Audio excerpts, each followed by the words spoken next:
선한 이웃, 또 선한 사마리아 사람의 비유, 우리에게 참 익숙한 말씀입니다. 많이 생각하지요? 또 많이 이야기합니다. 우리는 선한 이웃이 됩시다. 선한 사마리아 사람이 됩시다. 참 많이 이야기합니다. 캠페인하고 노력도 합니다. 근데 찾아보면요, 우리 주위에 참 선한 이웃들이 적지 않아요. 우리 주위에는 정말 참 다른 사람의 어려운 것을 남의 일로 생각하지 않고 마치 자기 일처럼, 자기가 당한 불행처럼 생각하면서 서로 마음을 함께하는 사람들이 적지 않습니다. 그런데 문제가 하나 있어요. 선한 이웃들인데 항상 선하지는 않다라는 거죠. 어떤 사람에게는 선한 이웃인데 또 어떤 사람에게는 그렇게 선한 이웃이 아니라 심지어는 나쁜 이웃이 되기도 하더라는 거죠. 고아원에 우리 청년들도 한번 같이 갔던 그 고아원인데 거기서 들은 이야기입니다. 어느 교회 단체에서 고아원에 이제 봉사를 하러 왔어요.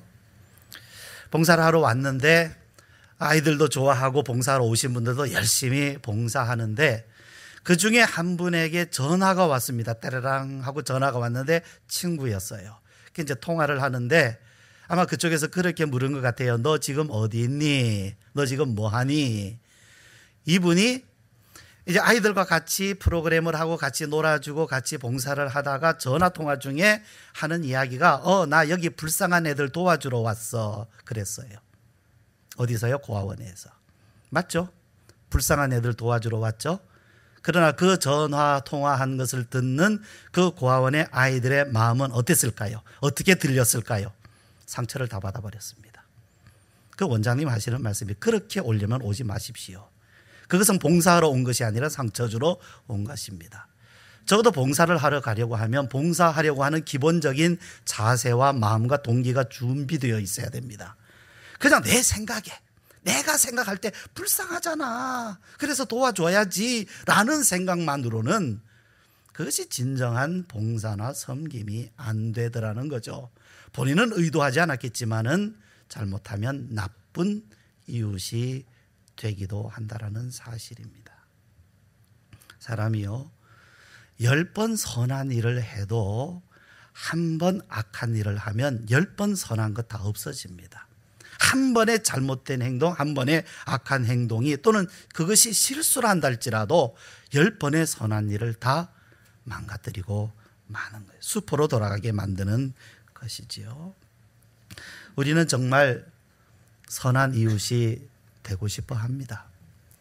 더군다나 성경의 예수님 말씀에 이렇게 선한 사마리아 사람의 비유까지 말씀해 주셨으니까 우리는 당연히 그렇게 돼야 되지 않겠느냐는 생각을 합니다. 우리들도 찾습니다. 우리가 도와야 할 우리의 이웃은 어디에 있습니까? 주님, 우리가 도와야 할 우리의 이웃은 어디에 있습니까? 라고 우리도 찾습니다. 그런데요, 우리는 오늘 이 말씀을 읽으면서 이 말씀 속에 들어있는 함정에 빠지면 안 됩니다. 이 함정은 예수님이 판 함정이 아닙니다. 율법 교사 스스로가 판 함정이에요. 그런데 불행하게도 이 율법 교사는 그 함정에 스스로가 판 함정에 스스로가 빠지고 맙니다. 그런데 오늘 이 성경을 읽는 우리들이 많이 그 함정에 같이 빠져요. 같이 빠져요. 여러분은 그 함정을 발견할 수 있습니까? 여러분 그 함정이 뭔지 아시겠습니까? 한번 여러분이 오늘 한번 찾아보시기를 바랍니다.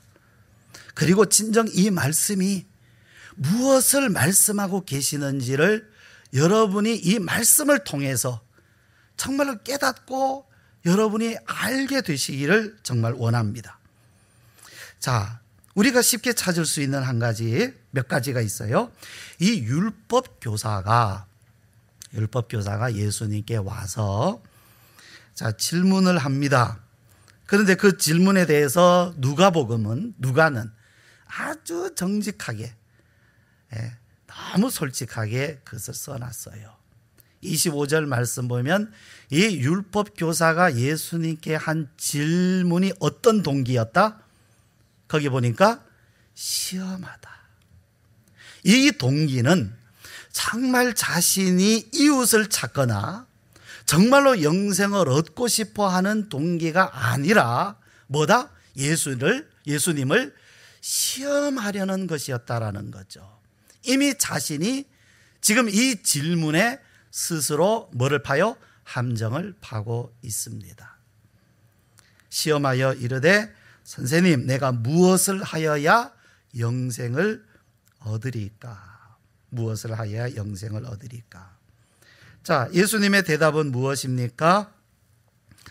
자, 율법에 무엇이라 되어 있느냐, 기록되어 있느냐, 어떻게 있느냐 말씀하시죠.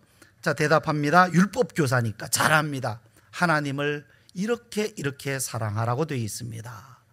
또 이웃을 내 몸같이 사랑하라고 그렇게 기록되어 있습니다 라고 대답합니다. 내 이웃을 내 자신같이 사랑하라. 28절 말씀, 예수께서 이르시되 내 대답이 옳도다. 맞아요. 이 말씀은 정확한 말씀입니다. 맞죠? 틀립니까? 옳도다. 그러면 내가 살리라. 뭘 얻는다고요? 영생을 얻습니다. 자, 이 말씀에 논리적으로는 전혀 틀린 것이 없습니다. 그런데 지금 뭐가 들어있습니까? 이 속에는 뭐가 들어있어요? 기준이 들어있어요. 어떤 기준입니까? 하나님의 기준입니다. 뭐라고 말씀하셨습니까? 내 마음을 다하고, 자, 내 마음을 다하며 목숨을 다하며 힘을 다하며 뜻을 다하여. 27절 우리 다시 한번 같이 읽으실까요? 시작. 대답하여 이르되 내 마음을 다하며 목숨을 다하며 힘을 다하며 뜻을 다하여 주 너의 하나님을 사랑하고 또한 내 이웃을 내 자신같이 사랑하라 하였나이다. 그러면 여러분, 이 율법 교사를 우리가 만나본 적은 없지만 이 말씀 앞에 이 사람 몇 점 줄 수 있었을까요? 몇 점? 몇 점 주면 몇 점 정도 줄 수 있었을까요? 100점 만점일까요? 99점일까요? 이 율법 교사는 완전할까요? 여러분, 우리는 이렇게 대답합니다. 완전하진 않지만 그렇게 하려고 노력하지요. 훌륭하십니다. 여러분, 학생이 시험을 보는데 100점 못 맞았어요. 50점 맞았어요. 그런데 선생님께 대답합니다. 내가 100점 맞으려고 노력하고 있습니다. 100점 줍니까? 100점 줘요? 노력하고 있습니다 하면 100점 줍니까? 아니면 50점입니까? 50점입니다. 노력 당연히 해야지요. 그러나 그 노력의 결과가 하나님의 심판의 기준입니다. 결과가 심판의 기준입니다. 내 마음을 다하고 목숨을 다하고 힘을 다하고 뜻을 다하라. 그것이 하나님의 기준이에요. 내가 생각할 때 나는 나름대로 노력했다로 결과가 나지 않습니다. 여러분, 이미 이 말씀의 결론은 여기서 나고 있습니다. 이 율법 교사는 어떤 사람입니까? 이 율법 교사는. 그런데 보세요. 29절 말씀 우리 봅시다. 그 사람이 자기를 옳게 보이려고 예수께 여짜오되 그랬어요. 두 번째, 첫 번째는 예수님을 시험하여, 두 번째는 자기를 옳게 보이려고. 자, 첫 번째 시험 탈락했어요. 그런데 자기는 통과한 줄 알아요. 그래서 자기를 옳게 보이려고 내 이웃이 누굽니까? 묻습니다. 기억하세요. 누구의 이웃? 내 이웃. 누구의 이웃이요? 내 이웃. 기억하고 계십시오. 중요합니다. 내 이웃이 누굽니까? 질문합니다. 왜? 자기를 옳게 보이려고. 주님은요, 선한 이웃이, 우리가 당연히 선한 이웃이 되어야 한다고 말씀하고 계신 거예요. 그런데 중요한 것은 그 선한 이웃에게는요, 동기가 굉장히 중요합니다. 내가 어떤 좋은 일을 했다고 해서 반드시 선한 이웃이 되는 것은 아니에요. 왜냐하면 이 율법 교사는 어떻게 했습니까? 자기를 옳게 보이려고. 그런데 뒤에 나오는 선한 사마리아 사람은 왜 강도 만난 사람을 돕습니까? 왜요? 자기를 옳게 보이려고 아닙니다. 자기 성취감, 자기 만족. 분명히 그런 일들 많이 있습니다. 자기 성취감, 내가 했다. 내가 했다라고 생각하는 사람의 특징은 뭐냐면 다른 사람에게 말하지 않고는 견디지 못해요. 반드시 말해야 돼. 내가 이런 일을 하고 있다고. 이거 말하지 않고는 견디지 못하는 사람들, 자기 성취감 때문입니다. 자기 만족, 자기 보람. 내가 그 일 했더니 참 보람 있더라. 그 일 했더니 참 좋더라. 자기 성취감으로 일하는 사람들은요, 반드시 혼자만 알고 있지 못합니다. 반드시 입이 근질근질해서 말하지 않고는 견디지 못해요. 그래서 말하게 되죠. 자기 만족. 말하지 않는다 할지라도 그 동기를 주님은 분별하십니다. 자기를 옳게 보이려고. 하나님 앞에서 내가 어떻게 하면 옳게 보일 수 있을까? 그래도 내가 하나님 앞에서 어떻게 하면 선하게 살았다고, 의롭게 살았다고, 그래도 불쌍한 사람 도우며 살았다고, 내가 그렇게 그래도 나름대로 내가 하나님 앞에 뭔가 내세울 것이 있어야 되지 않겠는가? 그 동기는 선한 이웃이 아닙니다. 행동은 선한 이웃의 행동을 할 수 있어요. 그러나 그는 선한 이웃이 아닙니다. 선한 사마리아 사람은요, 단 하나의 동기였습니다. 뭡니까? 그를 보고 불쌍히 여겨. 그 사람이 불쌍해요. 이것이 전부예요. 그래서 그를 불쌍히 여김으로 행한 그 일은 누가 알든 알지 못하든 전혀 상관없어요. 왜? 불쌍한 그 사람을 구원하고 돕는 것이 전부예요. 그 사람이 하는 일의 전부예요. 누가 알든 모르든 전혀 상관없어요. 왜? 다만 불쌍히 불쌍하기 때문에. 뭐 하나님 앞에 내가 인정받겠다, 누가 볼 때 나를 선하게 봐주겠다, 옳겠다, 전혀 상관없어요. 그냥 불쌍하니까. 그것이 전부예요. 우리 어머니들이 자녀들을 참 사랑하시지 않습니까? 그런데 어머니들께서 자녀들을 사랑하시면서 하시는 그 희생의 그런 일들, 누가 알아주기를 바랍니까? 알아줘야 합니까? 아니에요. 내가 이것을 함으로 인해서 엄마다워지겠지, 그래서 합니까? 아니에요. 그냥 하는 겁니다.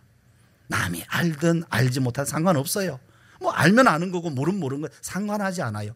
내가 어머니로서 마땅히 할 일을 한다고 생각을 하기 때문에 다른 사람과의 관계에서 이거 상관없는 일이에요. 내가 내 자식 내가 사랑함으로, 그 사랑함으로 인하여 행동한 그것이 전부예요.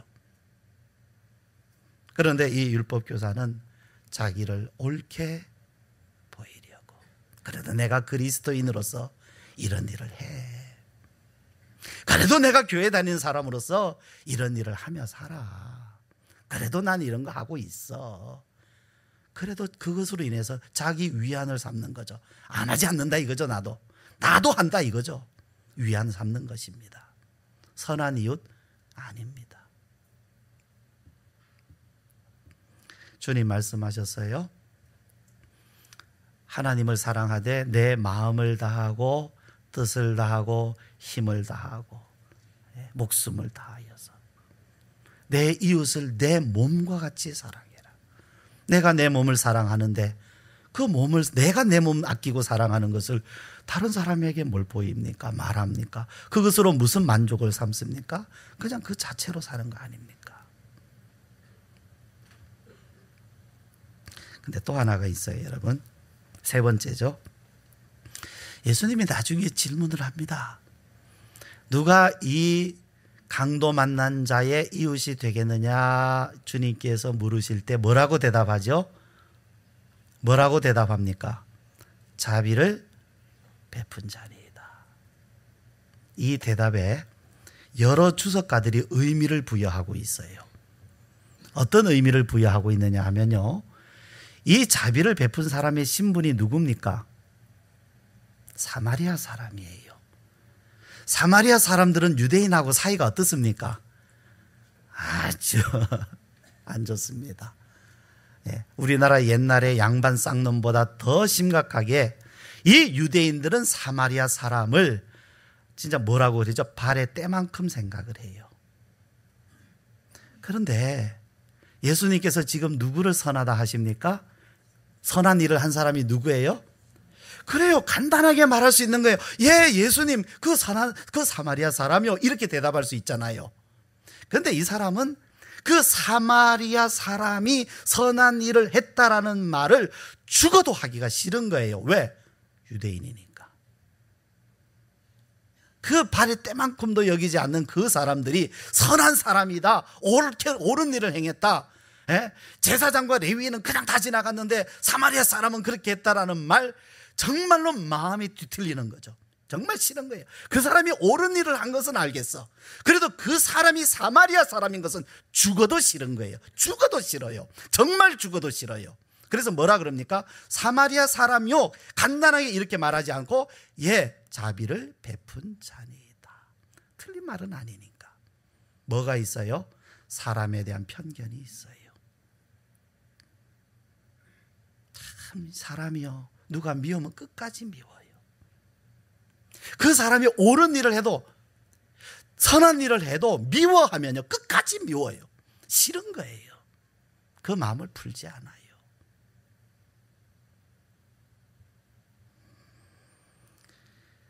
이 세 가지, 이 율법교사는 이미 한계가 있었다고 성경은 기록하고 있습니다. 그러면 이 사람은 선한 사마리아 사람처럼 될 수 있을까요? 없을까요? 적어도 이 세 가지, 예수님을 시험하려고, 자기를 옳게 보이려고 하는 사람, 그 다음에 죽어도 그 편견을 깨지 못하는 사람, 예? 이런 사람이 진짜 선한 사마리아 사람처럼 될 수 있겠습니까? 없습니다. 없습니다. 이미 어디에서 탈락해요? 내가 무엇을 하여야 영생을 얻으리까? 내 이웃이 누구니까? 다 이 질문은 헛된 질문일 뿐입니다.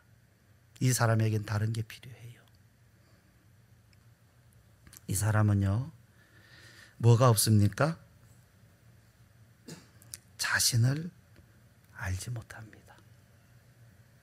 이 사람에게 근본적인 문제는 자기를 돌아볼 줄 모르는 사람이에요.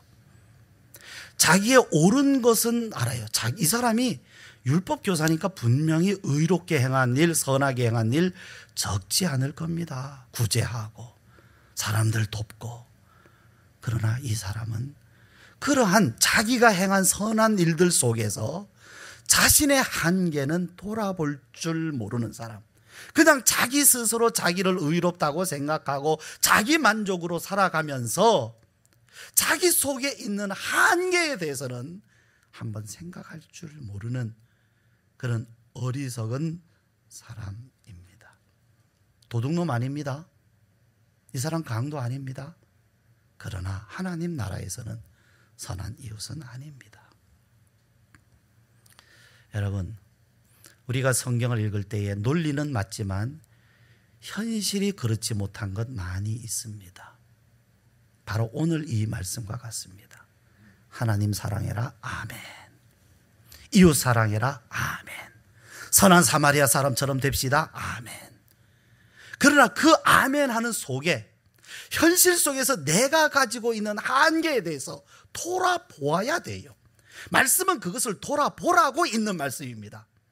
그런데 우리는 말씀을 읽으면서도, 그 말씀을 지식으로 배우면서도 나름대로 결단도 하고 각오도 하지만 그 말씀에서 주님이 우리를 향하여서, 나를 향하여 개인적으로 말씀하시는 그 음성에는 외면하기가 쉬워요. 뭐죠? 나의 한계를 인정하지 않는다는 거죠. 말씀 앞에 사람의 한계, 사람의 부족함, 사람의 연약함을 인정하기를 굉장히 힘들어해요. 어찌 보면 선한 일을 더 많이 한 사람일수록 자신의 무능함과 연약함과 실수를 인정하기는 더 쉽지 않습니다. 그러나 많은 선한 일을 하면서도 자신의 한계를 인정하고 주님 나를 불쌍히 여겨 주시옵소서 하는 사람이라면 정말 귀한 신앙의 사람이 아닐 수가 없죠. 그러면 우리가 이 말씀을 보실 때, 자, 내 이웃이 누굽니까? 한번 따라합시다. 내 이웃이 누굽니까? 여러분의 이웃은 누굽니까? 이제 봅시다. 이제 사람이, 이 율법교사는 내 이웃이 누굽니까? 물었어요. 주님께서 말씀하고 계십니다. 그런데 주님은 누구의 이웃을 찾으실까요? 주님이 찾으시는 이웃을 우리가 찾아봅시다. 본문 가운데에서 내가 찾는 이웃 말고 주님이 찾으시는 이웃이 누군지 한번 들여다보세요. 주님이 찾으시는 이웃은 누굴까요? 여러분 보이십니까? 주님이 찾으시는 이웃이 있습니다. 자, 율법교사일까요? 율법교사 찾으실까요? 자, 두 번째, 선한 사마리아 사람 찾으실까요? 아니면 누굴까요? 강도 만난 사람일까요? 주님은 누구를 이웃으로 찾으시겠느냐 말입니다. 주님께서 우리들에게 너희가 우리의 이웃에 대해서 말씀하신다면 당연히 주님이 먼저 이 땅에 육신을 입고 오셨으니까 주님도 자신의 이웃을 찾으실 것 아닙니까? 안 그래요, 여러분? 주님은 우리에게 말씀으로만 가르치시는 분이 아닙니다. 우리 앞서 그 길을 걸어가시는 분이세요. 그래서 주님께서 말씀하셨잖아요. 너희 나를 따르라. 누구든지 자기 십자가를 지고 나를 따르라 하셨잖아요. 그러니까 주님은 말씀만 너 이웃은 이것이니 너 사랑해 이렇게 하시는 분이 아니라 주님이 먼저 그 길을 걸어가시고 계신 것입니다. 그러니까 주님도 누구를 찾느냐면 주님의 이웃을 찾고 계신 거예요. 그러면 주님의 이웃이 누구냐 말입니다. 율법교사는 아니겠죠. 선한 사마리아 사람입니까? 이 선한 사마리아 사람은 참 완전한 사람입니다. 여러분, 하나님을 사랑하고 이웃을 사랑함으로 영생을 얻을 수 있는 사람은 누굴까요? 정말로 여기 말씀 그대로 하나님의 기준에 따라서 완전하게 마음을 다하고 뜻을 다하고 힘을 다하여서 하나님을 사랑하여서 그리고 이웃을 내 몸처럼 사랑하여서 영생을 얻을 수 있는 사람은 누굴까요? 이 세상에 단 한 분뿐입니다. 누구요? 예수님이요. 예수님이요. 이 성경 말씀은요, 이 누가복음의 말씀은 예수님에 대한 증언입니다. 그 한 분 예수님이 하나님 사랑하는데도 이웃 사랑하는데도 실패한 사람들을 위하여서 그들에게도 영생을 주시기 위해서 오신 거예요. 율법에 대해서 실패한 사람들, 영생을 얻을 수 없는 사람들, 이미 심판을 받을 수밖에 없는 사람을 위하여 주님이 그래서 오신 것입니다. 참고로 여러분, 제가 지금 드리는 이 말씀은 요한 웨슬레 주석에 있는 내용입니다. 제가 지어낸 이야기 아닙니다. 영생을 얻을 수 있는, 하나님을 사랑함으로 이웃을 내 몸처럼 사랑하여 그것을 완전하게 행하여서 이웃을 구원하실 수 있는 분은, 자신을 구원하고 이웃을 구원하실 수 있는 분은 예수님 한 분밖에 없어요. 이 함정에 우리는 스스로 많이 빠집니다. 내 이웃이 누굽니까? 계속 찾아요. 내 이웃 누굽니까? 내 이웃 누굽니까? 찾아요. 하지도 않으면서, 하기는 하면서도 실수도 많이 하면서도 찾아요. 그러면서 자기 만족을 해요. 나는 한다. 나는 하면서 한다. 강도 만난 사람입니다. 이 강도 만난 사람은 스스로 도울 수 없는 사람입니다. 이 스스로 도울 수 없는 사람에 대해서 일찍이 성 어거스틴이 이야기를 했어요. 속담에는 하늘은 스스로 돕는 자를 돕는다고 했습니다. 그러나 하나님은 그렇지 않다 그랬어요. 하늘은 스스로 돕는 자를 돕는 것이 아니라 하나님은 스스로 도울 수 없는 사람을 도우신다. 돕는 사람을 돕는 것이 아니라 돕고자 하되 도울 수 없는 사람, 도울 힘이 없는 사람, 하나님은 그들을 찾으셔요. 그들에게 이웃이 되십니다. 이 강도 만난 사람은 누구입니까? 이제 우리는 질문을 여기에 멈춥니다. 우리는 흔히 이 말씀은 선한 사마리아 사람의 비유라고 말하지만 사실은 우리가 이 말씀을 들여다보면 강도 만난 사람에 대한 비유입니다. 강도 만난 사람의 이웃이 누구냐? 예수님의 주제는 이 강도 만난 사람의 이웃이 누구냐고 질문하고 있는 것입니다.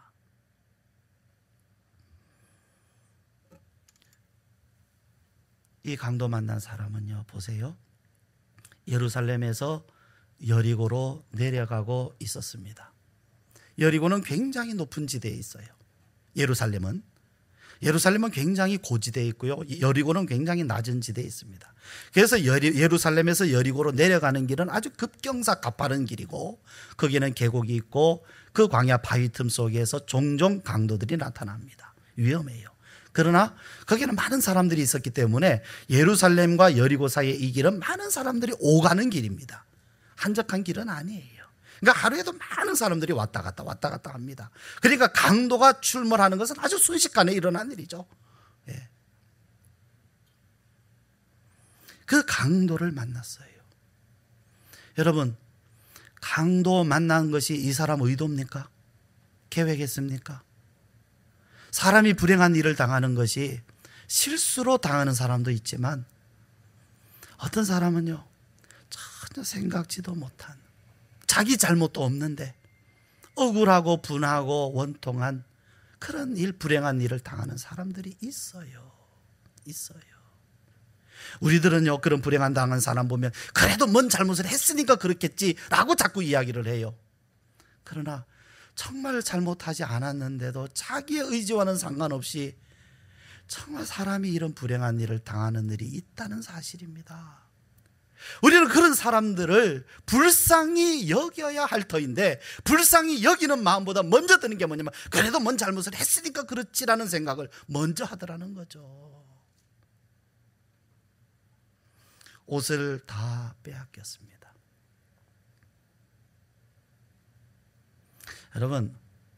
여러분은 집에 옷 몇 벌 있습니까? 그런데요, 이 시대의 가난한 사람들은요, 옷 한 벌, 두 벌, 몇 벌 없습니다.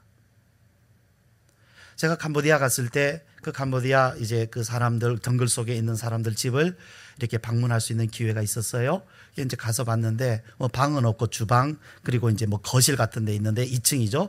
그 1층은 이제 그냥 뭐 헛간 같은 이런 것이고, 근데 2층에는 그냥 거실 전부가 가족들이 사는 공간 전부예요. 거기에 옷걸이가 있고 옷이 걸려 있는데 몇 벌 없습니다. 근데 거기에서 말씀하세요, 선교사님이. 그게 전부래요. 우리는 옷걸이에도 있고 뭐 장롱 안에도 있고 옷이 있잖아요. 어떤 사람은 방 가득히 옷이 걸려 있지 않습니까? 예? 그래서 드레스룸이라고 해서 옷 갈아입는 방이 따로 있을 정도로 있지 않습니까? 정말 우린 잘 살아요. 근데 그분들은요, 그냥 한 벌 갈아입을 수 있는 것이 가진 옷의 전부예요. 그런데요, 이 사람들이 그 옷을, 그것도 여행 중에 빼앗기면 아무것도 없어요. 밤이 되면요, 굉장히 기온이 떨어집니다. 그러면 동사할 수 있는 위험에 처해요. 이것은 여러분, 그 현지에서 광야를 체험하지 않은 사람들은 잘 몰라요. 저도 사실은 잘 모릅니다. 그런데 현지에 있는 선교사님 통해서 저도 알게 되는 내용들인데요, 그 나라가 굉장히 더운 줄 알지만 밤에 기온이 떨어지면 동사할 수도 있는 나라예요. 굉장히 위험해요. 그래서 성경에도 보면 가난한 자의 옷을 담보했다면 밤이 되거든 돌려주라 그랬어요. 왜 그러냐면 가난한 자는 그 옷 한 벌이 전부거든요. 그것을 담보했다가 빼앗았는데 그것을 밤에 돌려주지 않으면 목숨이 위험해지는 겁니다. 그러니까 옷을 빼앗겼다는 것은 이 사람의 목숨이 위험한 상태예요. 옷을 빼앗겼어요. 여러분, 옷을 빼앗겼다는 건 또 뭡니까? 옷이라는 것은 우리 사람의 수치를 가려주는 것입니다. 그걸 가릴 수가 없어요. 자기의 부끄러움과 수치 다 드러나 있는 겁니다. 그 다음에 때려서 맞았어요. 폭력. 여러분, 우리는 원치 않는 폭력에 많이 노출되어 있습니다.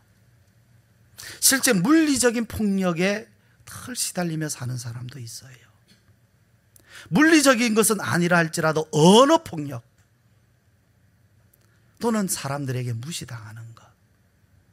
요즘 갑질이라고 하는 것이 사회 문제로 많이 이야기되지 않습니까? 갑질, 폭력입니다. 예? 있다고 해서, 가졌다고 해서, 힘 있다고 해서 없는 사람, 약한 사람 앞에서 그 말로 수모를 주고 심지어는 실제 폭력을 행하기도 하고, 이러한 것이 실제로 여러분 다 폭력에 해당되는 거예요. 어느 정도로 맞았느냐 하면 죽게 되었다는 거죠. 여러분, 이 사람은 실제 맞아서 죽게 되겠지만은 우리들도요, 이 시대 가운데에서 살고 싶지 않을 때가 있습니다. 정말로 인생이 살고 싶지 않을 때가 있어요. 이 폭력, 수치, 나를 누가 도와줄 사람, 방패막이 없어요. 거기에 여러분 한 가지 더 하고 있습니다. 제사장 지나갑니다. 레위인 지나갑니다. 이 사람들은 다 종교인들이죠. 말하자면 종교적인 일에 종사하는 사람들이에요. 전적으로. 그 당시에 여리고에 한 1만 2천 명 정도의 레위인들이 살고 있었다 그럽니다. 여리고성 안에. 그러니까 이 사람들의 주 업무가 뭐냐면 예루살렘에 가서 성전을 봉사하는 일이었어요. 그러니까 예루살렘에서 여리고로 왔다 갔다 하는 이 제사장이나 레위인들이 하루에도 많아요. 사실은 이 두 사람이 지나갔다 그러지만 사실은 실제로 아마 그 당시에 더 많은 제사장과 레위인들이 왔다 갔다 했을 거예요. 근데 이 사람들이요, 이 강도 만난 사람을 도울 수 없는 이유가 있었어요. 그냥 싫어서가 아니에요. 귀찮아서가 아니에요. 물론 싫어하고 귀찮은 것도 그 비난받아 마땅하지만 사실은 이 사람들에게는 합당한 이유가 있었어요. 뭡니까? 그렇죠. 부정한 사람 가까이 하지 말라 하는 종교적 율법의 이유가 있었어요. 그러니까 떳떳하게 나는 이러한 이유 때문에 저 사람에게 가까이 할 수가 없다. 나는 분명히 이유가 있어요. 하나님은, 예수님도 말씀하셨잖아요. 안식일에 양이 구덩이에 빠지면 건져줄 거냐? 합당한 이유가 있어요. 안식일에 일하지 말라 그랬으니까 구덩이에 빠진 양은 구원할 수 없어요. 구해주면 안 돼요. 이유가 있어서 안 구해주는 거예요. 그런데 예수님 뭐라고 말씀하십니까? 안식일보다 뭐가 더 중요하다? 생명이다. 이 제사장과 레위인들은 종교적 이유를 내세워서, 합당한 이유를 내세워서 그를 돕지 않습니다. 사람이요, 그냥 소외되는 것도 참 서러운 일인데 그것도 종교적인 이유로 소외를 당하면요, 얼마나 더 괴로운지 모릅니다. 내가 다른 사람들에게 너 왜 그랬어? 라는 어떤 비난을 받는 것도 굉장히 힘든 일인데, 심지어는 하나님은 너를 기뻐하지 않으셔 하면서 하나님을 이름까지 빌어가지고 비난을 받으면요, 정죄를 당하면 견딜 수가 없습니다. 네가 기도 안 하니까 그렇지, 뭐 안 하니까 그렇지. 굉장히 사람을 정말로 실족케 하는, 소외되게 만드는 일들 아닙니까? 그런데 이 사람을 누가 돕습니까?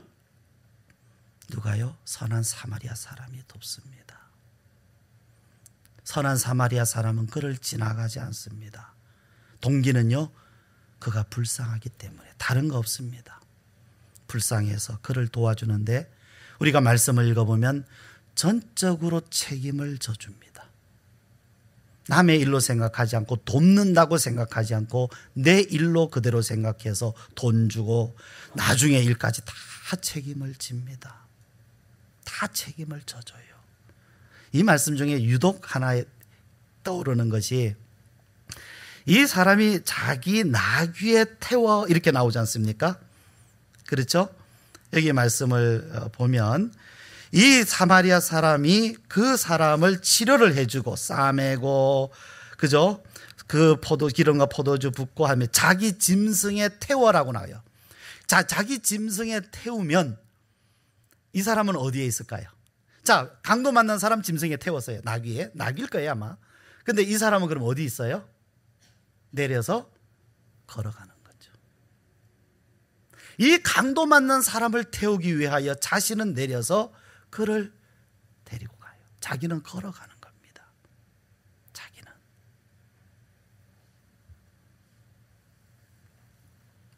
이제 주님께서 묻습니다. 누가 이 강도 만난 자의 이웃이 되겠느냐? 자, 여러분 앞에 이 율법교사가 뭐라고 물었다고요? 내 이웃이 누굽니까? 주님께서 질문합니다. 누가 이 강도 만난 자의 이웃이 되겠느냐? 이 사마리아 사람의 이웃이 누구더냐라고 묻지 않으셨어요. 누구의 이웃이냐? 내 이웃이 누굽니까? 이 강도 만난 사람의 이웃이 누구냐? 주어가 같습니다. 소유격이죠. 우리는 누굽니까?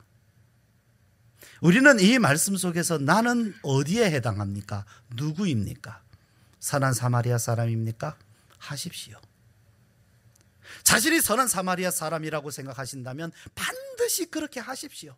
해야 됩니다. 그러나 내가 강도 만난 사람이라고 생각한다면 나에게 누가 필요합니까? 선한 사마리아 사람이 절대적으로 필요해요. 그를 만나야 돼요. 왜? 그렇지 않으면 나는 죽어요. 또는 제사장입니까? 아니면 강도입니까? 누굽니까? 나는 누굽니까? 이제 여러분 한 가지 여러분께 질문을 더 드리겠습니다.